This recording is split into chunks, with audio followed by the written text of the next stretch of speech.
Today is the 21st anniversary of 9/11, and I want to have us just take a deep breath and just sit in remembrance for a moment, if you will, with me. Take a deep breath in and exhale. And in remembering, our bodies initially remember the trauma, but take a moment just to bring in and remember people stepping up in ways that we didn't even imagine possible. People responding and showing up as an expression of the divine in the midst of that trauma.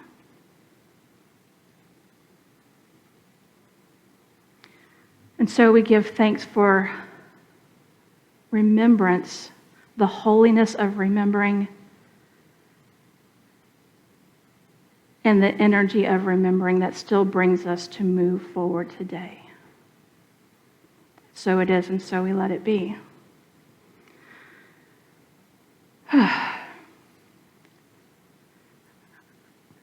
Try not to get too emotional, because I usually do when I recall things like that. But when we remember, I can remember where I was every when it happened. I was 29 years old. I was working at the city of Elgin. I was still very young and naive. In my world, everybody loved each other still.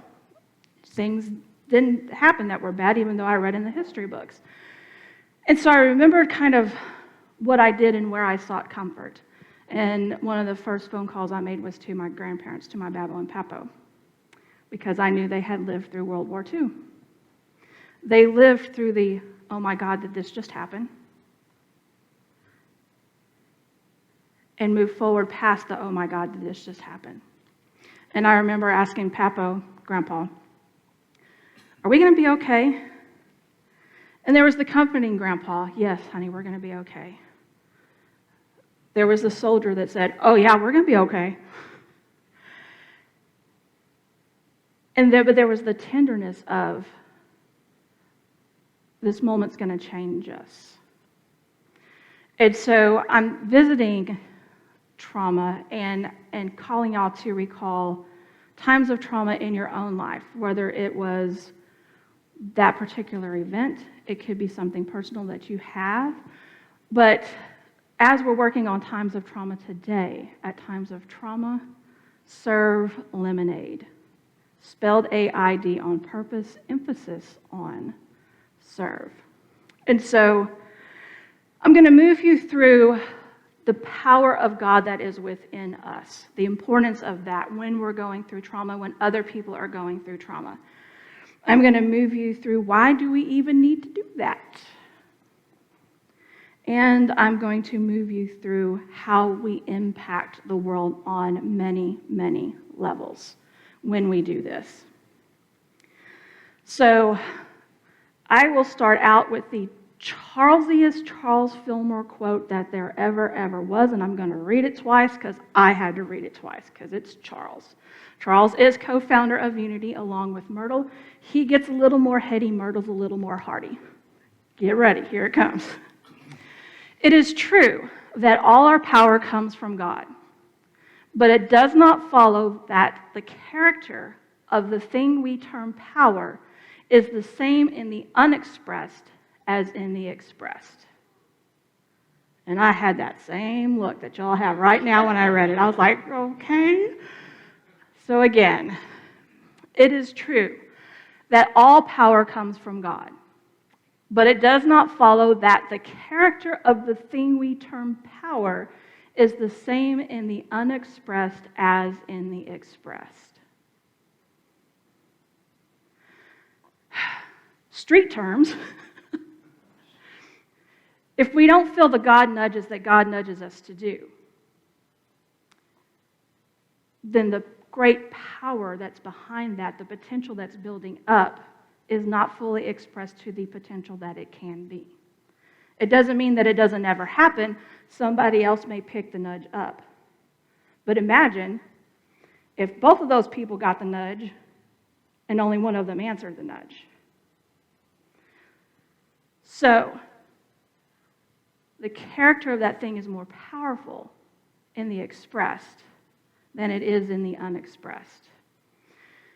And so when I read that, I sat and pondering for quite a long time after that, because it's a lot. And I'm like, and it's deep, and then we have lemonade, which is not so deep. But bear with me here. When you have times of trauma and you are in it, the trauma is yours, you're left wondering, where's the help? Where's God in all of this? Life's a mess.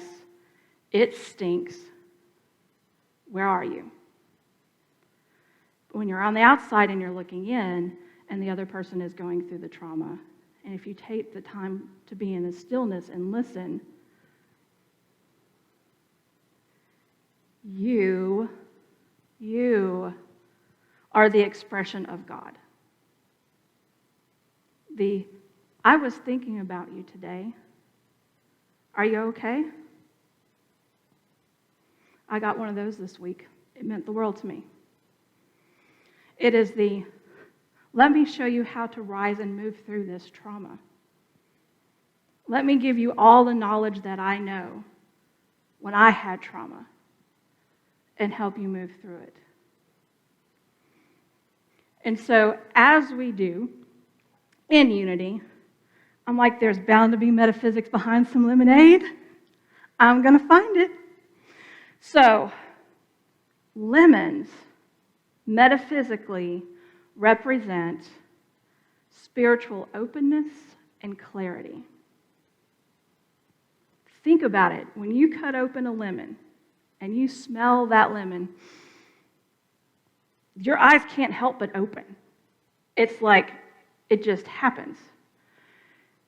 And in that freshness, in that opening, if we are to be and receive how we receive the scent of the lemon when we're talking about the divine, when we're talking about getting our God messages, and we awaken to the moment and we ask for clarity. God, what is mine to do? What is mine to do? And so I'll get a little bit deeper into the metaphysics on a little bit later as I close, but hold on to that with the lemon itself. Because everybody just assumes that the lemon is the bitter and the bad. But the lemon is the awakening and the clarity. And why does this even matter? Why do we take the time to remember something bad that happened to us? Why do we take the time when we recall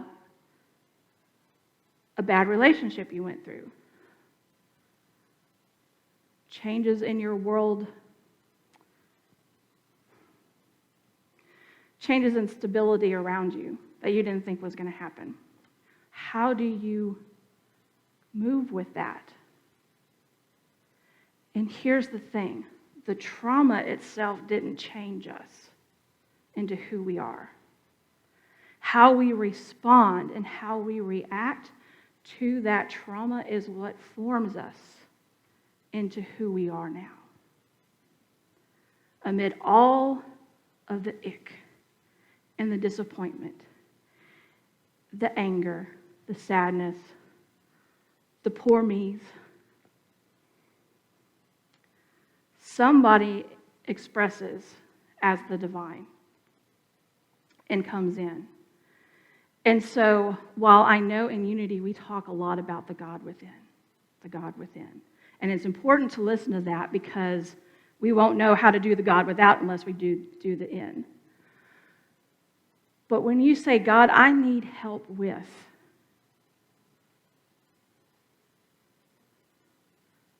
there's not necessarily a magic wand that gets waved to make it better.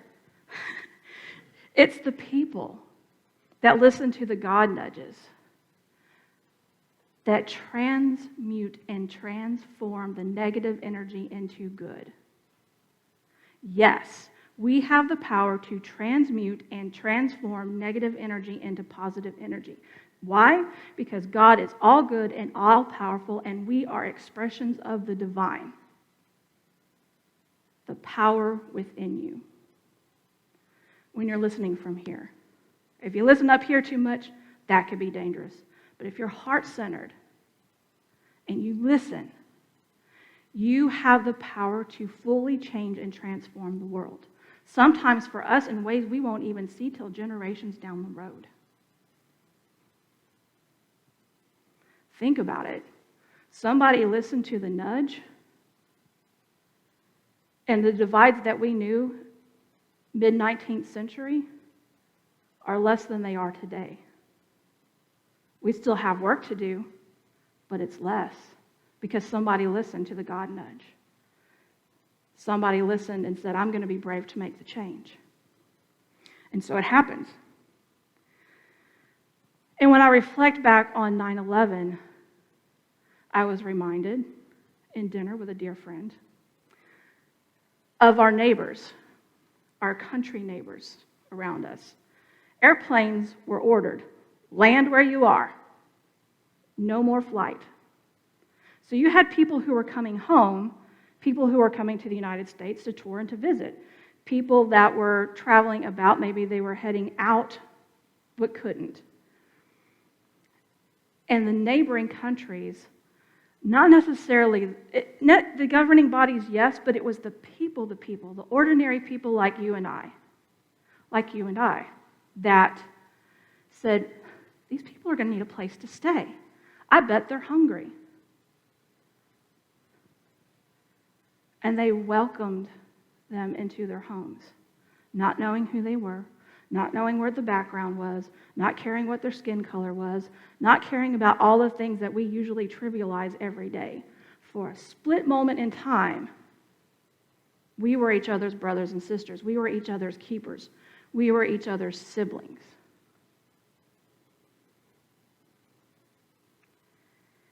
And that response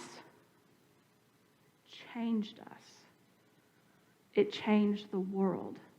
And so when we choose to listen to the God nudges and we choose to do those things, no matter how scary they are, no matter how difficult they are, and we even do it in fear, is that person going to like what I do? Friend lost somebody, I'm bringing over dinner. Are they going to like what I made? They care that you made it. That, when we talk about give us this day our daily bread, and somebody brings you food, but the food they're giving you feeds you in here, give us this day our daily bread. That's what that is. That's what that means. That's what Jesus meant when he said, give us today our daily bread. We are the hospitality of humanity. We are the hands and feet, literally, of God.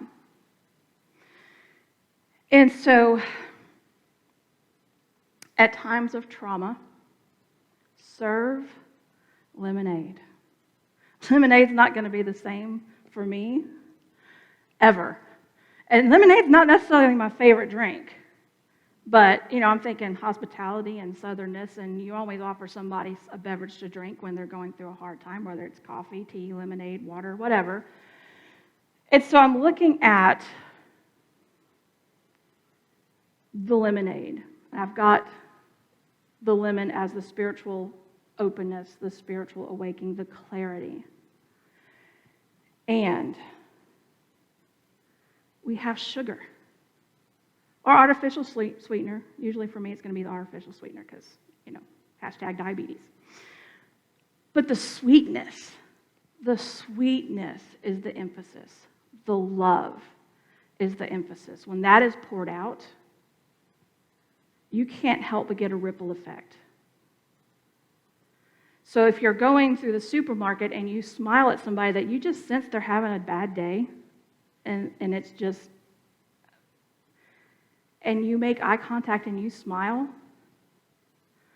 that could very well, that simple, such a simple thing, y'all, may turn somebody's world around, may even save a life. Why? Because that person was seen. That person was acknowledged. And with the sugar, we have the water. And water is so powerful. I can remember being in San Antonio when we got too much water, and if you're from around here, San Antonio does not know what to do when it gets a lot of water. Small chaos for a little bit of time. But I remember seeing images along the Riverwalk, and there were these big drain pipes that would lead the water from the overflow from the streets or wherever it came from into the river. And I remember people getting so close to that exit of water that it made me a little nervous, because I'm like, y'all don't know that water can take you and you all of a sudden are floating involuntarily down the Riverwalk or worse. But water has so much power to cleanse, so much power to bring in forgiveness, so that when there is trauma, when there is things that move us outside of our being within, we look to that water.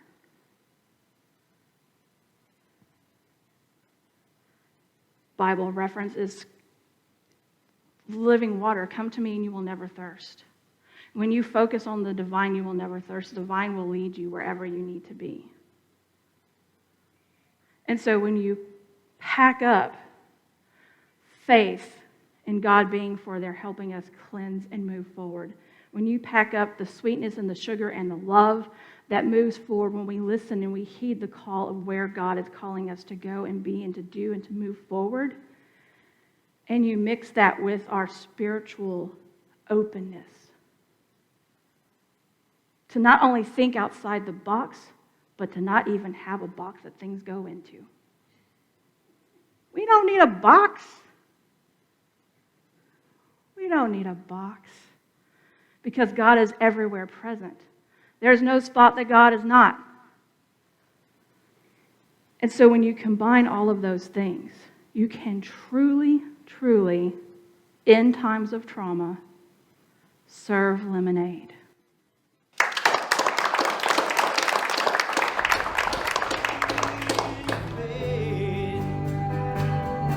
Step out on the water, release your faith. Every step is stronger. Step out on the water.